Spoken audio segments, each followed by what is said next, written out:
খুশি করতে যাইয়া, প্রশাসনকে খুশি করতে যাইয়া আল্লাহকে তারাও তাদের বিরুদ্ধে অবস্থান করার ব্যবস্থা করে ফেলেছে। এই জন্য সামনে ভয়াবহ আযাব গজব গোটা জাতির উপরে অপেক্ষা করছে। তাহলে সামনে যদি গজব আল্লাহ দেয়, গজব তো আছেই, আমি ভয়াবহ গজবের কথা বলছি, তাহলে পুরা জাতিকে দিবে। কোনো পীর, আলেম, ওলামা, ও ইসলামী দল, গণতান্ত্রিক দল কেউ রক্ষা পাবে না।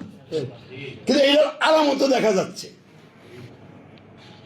শেখ হাসিনা চলে গেছে, কিন্তু এখন বিএনপি জোট আর বাংলাদেশ জামাত ইসলামীর নেতৃত্বের জোট, দুইটা কি খুব ভালো সম্পর্ক? একটা একটার বিরুদ্ধে উস্কানিমূলক বক্তব্য দেয়, আর মারামারিও শুরু হয়ে গেছে, কেউ কেউ নিহত তো হয়েছে। এবং তারা একটা দল ক্ষমতায় গেলে ভিন্ন দলটাকে মেনে নিবে না।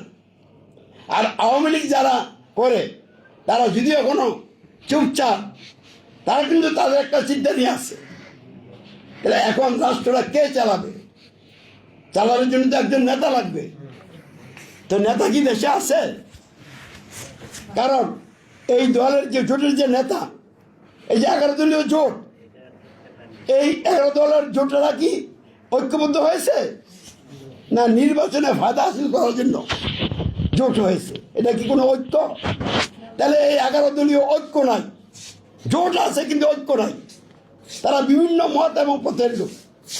এবং এই দলের যে লোক আছে, ধরেন বাংলাদেশ জামাত ইসলামের দলের লোকেরা সকলে কি এই জামাত ইসলামের আমির মানতে পারে না আমার বিশ্বাস অনুযায়ী।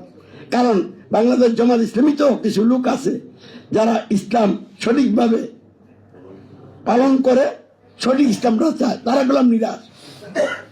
বর্তমান আমিরের কর্মকাণ্ডে তারা হতাশ, নিরাশ। তাহলে উনি তো